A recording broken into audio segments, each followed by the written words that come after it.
let's get started. My name is Ashton Kennedy. I am head of production at Groove Jones.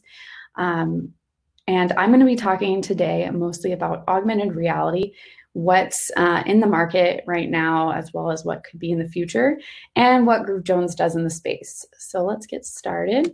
A little bit about Groove Jones. We are a creative technology company that produces VR and AR content for brands around the world. So this is just, a handful of brands that we've worked with over the past 5 years, building VR experiences or AR experiences for marketing, for sales tools, for training tools, for events, and helping people engage with their brands or helping their employees be trained up in a certain skill or something else they need. So lots of different content across the board.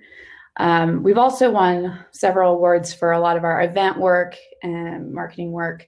One of most recent is our outdoor awards, our OBI awards for our AR murals, and one of which is our Dallas Mavs AR mural. We did a series of these, but our most recent one was one with Kristaps Porzingis, where we did a web AR experience where you would shoot baskets, Kristaps would block them, and it was a campaign to highlight the joint partnership of Mavs and Kristaps to end childhood hunger in the DFW area.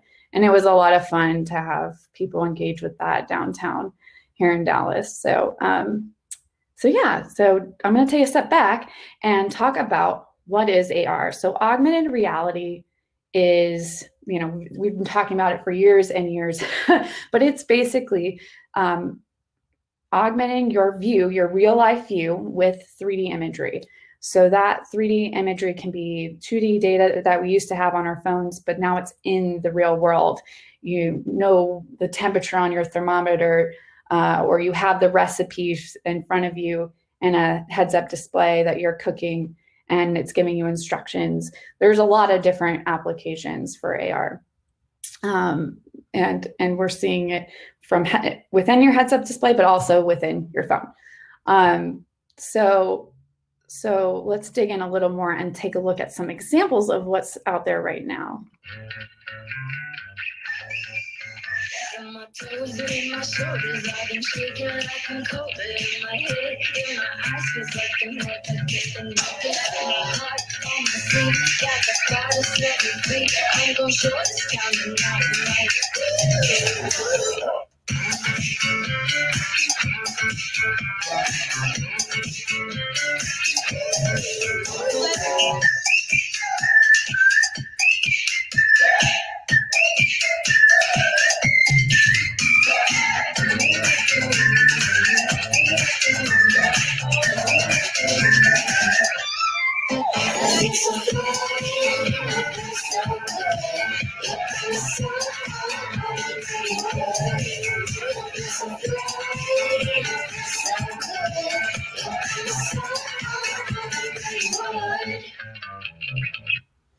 So yeah, that just shows off some of the different types of AR that are out there right now.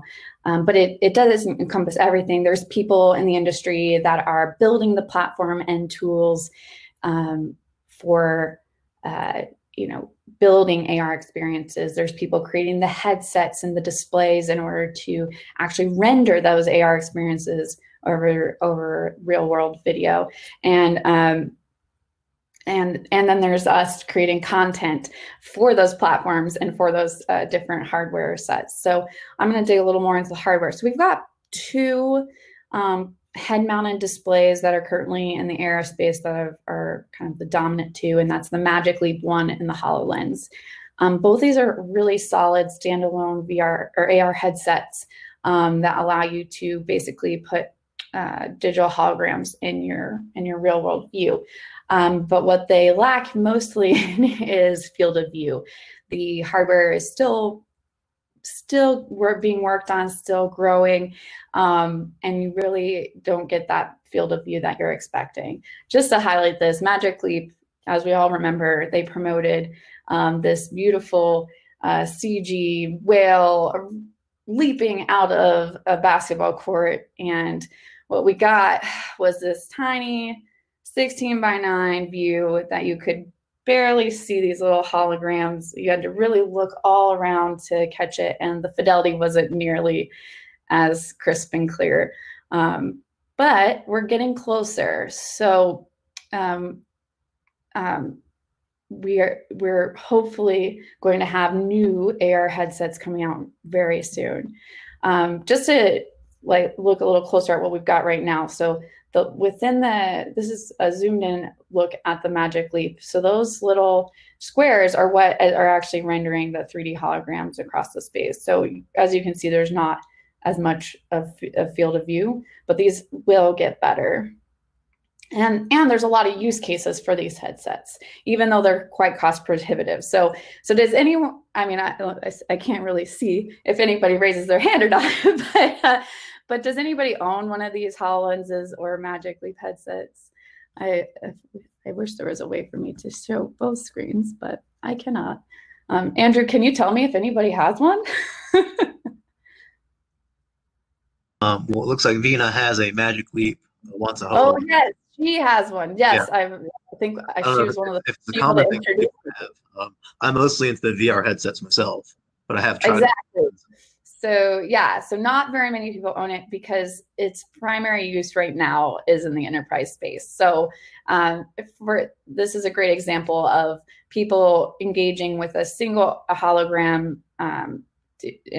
in one space. You're not trying to get everybody into VR to kind of collaborate on looking at a 3D model, 3D visualization of something. So it's really useful in these enterprise use cases at businesses, especially when you think about supply chains, manufacturing, where, inside warehouses where you want to have the information of the order that you're picking out very clearly in front of you and a way to get to them very quickly. So these kind of things really improve efficiency and accuracy and help with overhead costs. So they're really great in that way, but not so much from a consumer stance. So what we're all waiting for is Apple to enter the market and bring us the next AR headset that will really take advantage of the ecosystem they've already built out with their phones and tablets. And they plan to release an AR headset in 2022, so just a couple years from now. And then they plan to follow that up with AR glasses, similar to the ones that have been mocked up here in 2023. So we could very soon see really nice consumer sunglass looking, people want to wear these AR glasses that will help us truly engage with that 3D content, that 3D overlay, and engaging with that in a new way. So Apple managers are hoping that these AR glasses supplant the iPhone in a decade, that we're no longer scrolling and swiping on a 2D phone, but that we're having to look through the phone to see 3D. We're actually using these glasses to interact with the world. So pretty cool stuff, but we don't have these yet. So what are we using right now? We are using our mobile devices. Since 2017, AR has been integrated into all the OSs of all mobile devices, whether you're on Samsung, Google Pixel using AR Core, or you're on the iPhone using AirKit. Every one of these devices now has depth sensing cameras, dual camera lenses to create better depth, and light sensing. Everything in the hardware is helping make better AR experiences. And the OS, these OS developers are giving us the tools for our developers to create really awesome experiences. So here at Groove Jones, we really do focus on mobile AR tech because that's the way to reach the widest audience right now. There are 1 billion AR-enabled devices, if not more, that we can reach people through different platforms. So what are those platforms that we're getting content? Where are we finding AR content the most? So there are 4 main ones that we typically work within. And the first one, obviously, is just building an AR app. So custom apps have been being built since the dawn of the App Store. And so these are well known. They work. They utilize the whole extent of the hardware built into the phone, and they can really create high fidelity experiences because you're able to eke every bit of power out of the phone. And then we have what's been recently added to OS is the ability for phones to actually display 3D objects in AR just natively. So USDZ and GLTF formats are the USDZ for Apple, GLTF for Android, are able to display objects in real time on the phone. They're not, you typically don't use it for building out any filters or anything more elaborate, just for object viewing. Next, we have social app AR, which everyone pretty much uses. This is normally what people think of when they think of mobile AR. The face filters, the world filters where you're putting an object from Snapchat and interacting with it. These have been around since 2015. Their main limitation is the size that you're able to get out of it. They're pretty low fidelity because these platforms, Facebook and Snapchat, really want all their users to be able to engage with AR content. So they don't want anything too big or too hard on the phones so that people can actually use them. And then finally, we've got web AR. That's a more recent technology that's come out. You can now engage with AR content through your web browser. So the main platforms that are developing tools for creating AR are Zapper and Eighth Wall through the web, and they're really awesome platforms and tools to build really great experiences without needing to have an app at all. It's one of the least amount of friction. You don't have to download something. You literally just load a page and you're able to interact with stuff. So yeah. There are some trade-offs though with these platforms. When you have an app, you're able to get high fidelity models in, high quality, but once you are using the social AR, the web AR platforms, you really have to optimize. So you're not going to get as high a fidelity models in there. You're not going to get as high a fidelity lighting and rendering, shading that you can get with an app that's utilizing your phone's full potential. So what's been developing and growing that's really is making AR better and better is SLAM, basically simultaneous location and mapping. So that ability for your phone to create a low density mesh of your entire room, so that when you're placing objects in the world, it can create occlusion, it can create real-time lighting and shadows. So it feels like the objects that you're interacting with in AR are really part of the space. This is kind of what makes it feel like it's really there, and that's truly an object that you could purchase or you could buy. And then the other thing that's helping AR get better and better is image recognition. We've seen in filters, they have great facial recognition for doing face filters and all that. And that way you can map sunglasses and wear Warby Parker sunglasses and see which ones you actually want before you buy them. And then also image recognition. I can trigger something to happen from an image, a lot like the murals I talked about at the beginning. I can recognize that and then make it animate or do something awesome. And then also 3D image object recognition. And that one's a little more complex. You need to have like a machine learning algorithm or some other image recognition algorithm to recognize that object. It would normally be in a native app where you can add stuff to that object. It sees it, it knows what that is. You can create a mesh from it, and you can add, you can augment that object into the space. So with Groove Jones likes to compare these different platforms to figure out what is the best platform for your company or your business or your brand to utilize in order to create the experience you're looking for.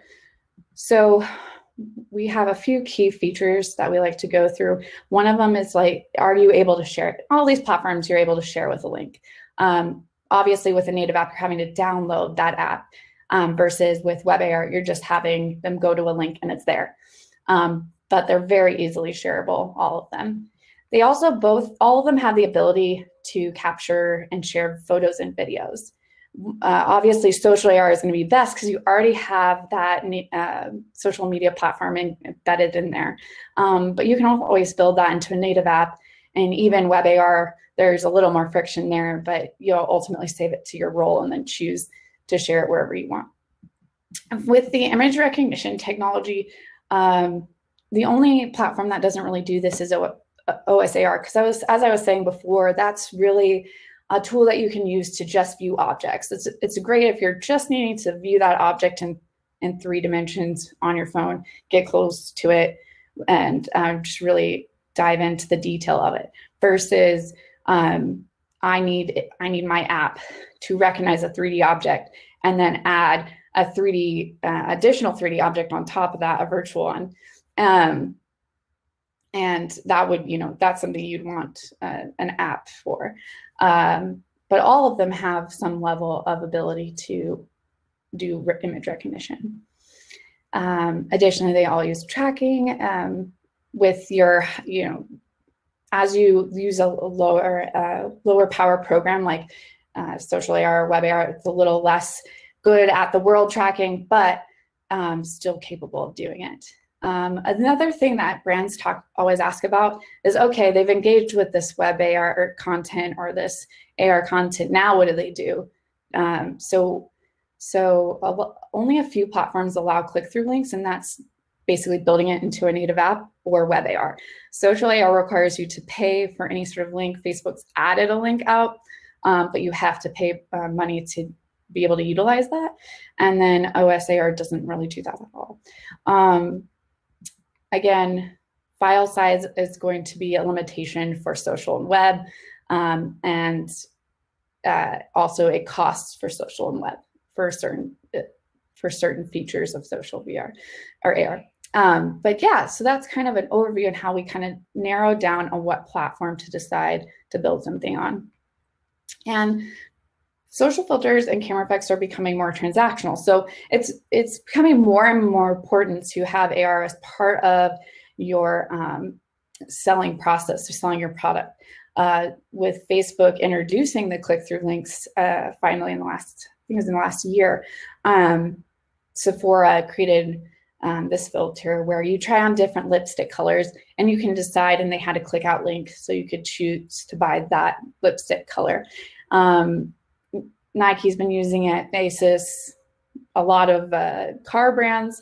Actually, and I think even more so, people have seen Wayfair, Amazon, IKEA have all integrated AR to show off their furniture products in order for you to decide whether or not you want to buy that in your home. And in fact, just last week, I was using the CB2 app to put a end table in my living room so that I could see whether or not it was long enough in real scale or if it was too long for my couch, and to try to decide if I really wanted to invest the money in buying that, and that it actually fit in my living room. So these kind of things, now that we're in a post-COVID world, are really great, because I don't want to necessarily go to the store and spend a lot of time in the store when I can just decide from my phone, seeing the actual object there in my living room. So that's kind of a really great perk of where AR is going. The other thing that we love about AR is that it can be gamified. So I want to take a look at these Snap games. They're a lot of fun.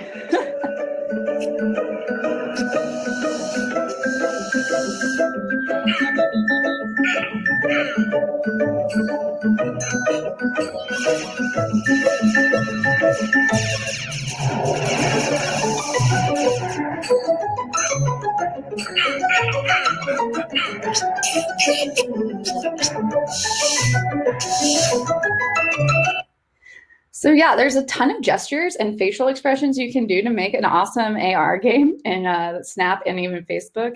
And as we saw earlier, it's Pokemon Go being one of the biggest AR games to bring people together and create a platform for business transactions and additional revenues through their platform, AR platform. So Pretty cool, everything that you can do with these social filters.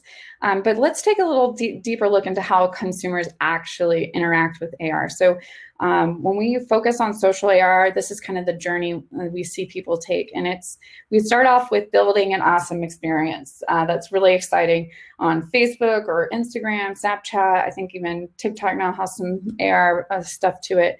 The customers see that AR promotion either on the brand's social feed, on their website, and a link or QR code out in the world or on the website takes them to the filter camera filter that's inside those apps. So it opens that app. So if the consumer doesn't have that app, it'll ask them to download it. And then they engage with that AR content and then are able to share it immediately since it is already within those platforms.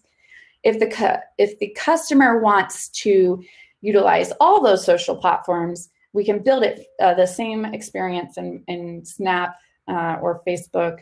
And what the brand will do to promote it is they can put it on their website again, but then it takes them, that QR code or that link will take them to a landing page where the consumer can choose which platform they want to engage with.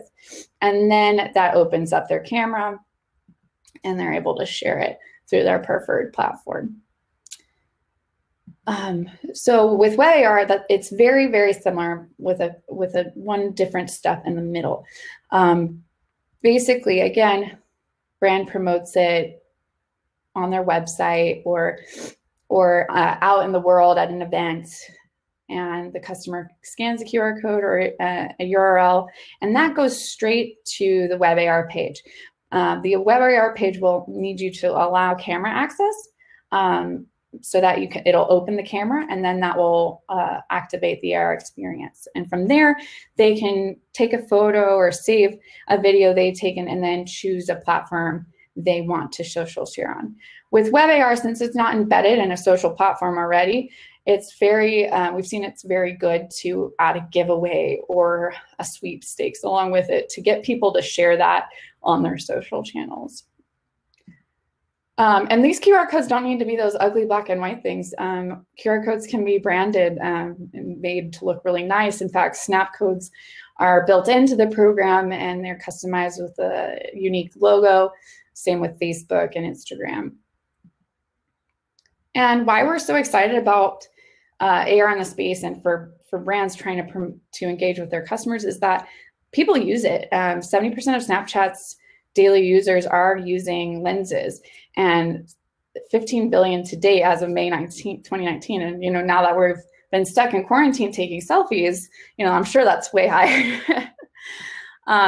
Also, with the upcoming web AR, 100 million consumers will shop in augmented reality online and in store by 2020, and that's been even accelerated by needing to shop online so much given with COVID, and retailers are following suit. Nearly half of retailers plan to deploy AR and VR technologies in 2020 in order to capture more sales of their products, especially when people aren't going into stores anymore and they're wanting to shop online.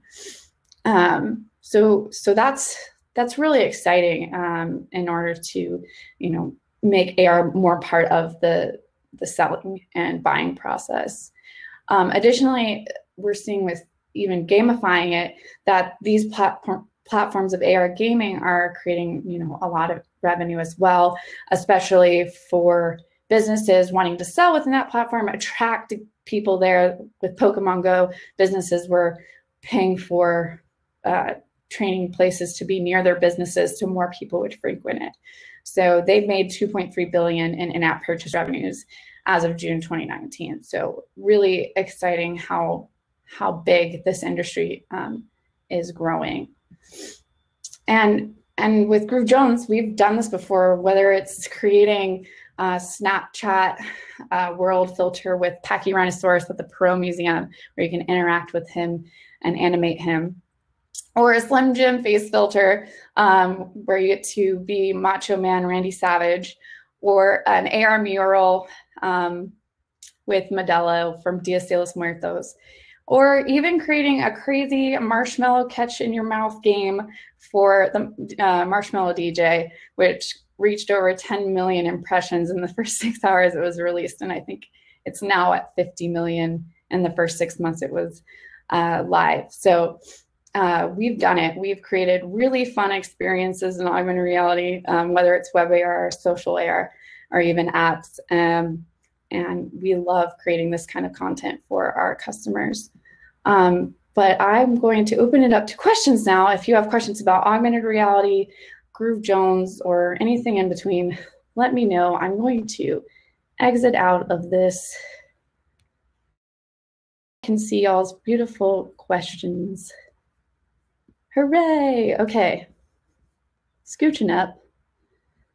Hello, Joel. Hello, Vina. Hello, Molly. What's going on? Vina wants a HoloLens. Yes. The new one I think looks really cool. I haven't dug too much into music, Kelly. I've heard really great things. There's a number of, besides Zapper and Eighth Wall, there's a number of entrants into that market of digital tools that developers can use to create AR experiences. There's a lot of options and people entering in that space. So there's a lot to dig into. Sydney. Yes, I will connect with you and I will add you on my LinkedIn. Sweet. All right, so Bobby, what are the most common types of AR and VR activations your clients are requesting in 2020? Let's see, what am I thinking? We are doing a lot of web AR content with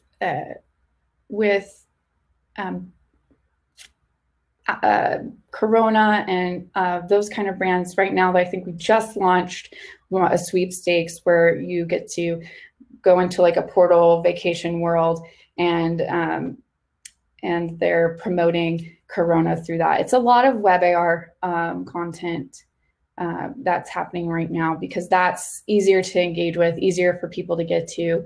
I'm trying to think of what's been recent. I've been really immersed in a VR installation right now, so not been focused as much on the AR.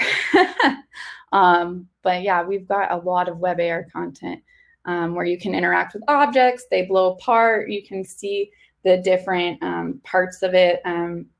Earlier this year, before COVID hit, Callaway had released a really cool web AR experience with their driver and iron that blew apart the bits and pieces of it to see what kind of made content or what kind of features were inside of it. And so that was part of a QR code that was installed at all kind of golf galaxies around the across the nation. So it was a pretty cool way to engage with users with web AR. Let's see. Is AR and VR transferable? Can you make a 3D model and add a texture to implement into AR and VR experiences? Absolutely. If you're just, a lot of 3D models can be easily transferred into one or the other. When you're building a native app for AR, Unity is kind of the go-to engine. So anything that you're building for Unity for VR, you could transfer it to AR. Again, AR is 100% mobile, so you're always optimizing for mobile. So when you're creating high fidelity models for that, you're still getting those poly counts down. You're still making sure the textures and materials are highly optimized in order to show off the best version of that model in AR. So yeah, you can absolutely do that. But if you're trying to overlay a world, I wouldn't say that's really, you can't, like inserting a whole world. The only thing AR does with a whole world pretty well is if you got a portal. We do a lot of portal AR. So you walk through the doorway and you're now in a 360 view video of somewhere else. You're taken somewhere else. A really good one that we did recently with Baylor is their recruiting team wanted an iPad app they could use with recruiting events for Baylor to show off different views or places around Baylor, different events. So you would go through one portal and see the bear, the real life bear mascot. You would go through another portal and see the bonfire they do. And you would go through another portal and see a football game, things that like really are part of Baylor's culture. So you're not typically that is utilized more in a VR space, but in order to get people to engage with it without having to put on a headset, that was the route they took. So, Sydney, are they on? Oh, different engines. So Unity is typically the go-to for augmented reality because it's more versatile for developers. Unreal absolutely is capable of running an AR experience. You can build it on there, but it's not as friendly, I would say. But you can utilize either. They're just very different engines. Bobby, I mean, this is Jones use a particular web AR platform for development. So we actually evaluate lots of different AR developer tools in order to choose the best ones for a particular project. So what we've used the most recently is Zapper, really great web AR host, and with strong developer tools for that. But then we've used a lot of Unity to build custom tools. And then also for social AR, you're automatically forced to use Lens Studio and Spark AR to get any sort of face filter. Awesome. Thank you, guys. I'm glad you enjoyed the presentation. Hopefully it didn't go too fast. Any other questions? Thank you, everybody. Yeah, of course, Slack group. I'm on there. Feel free to bug me. Or obviously email me. I put my email, ashton@groovejones.com.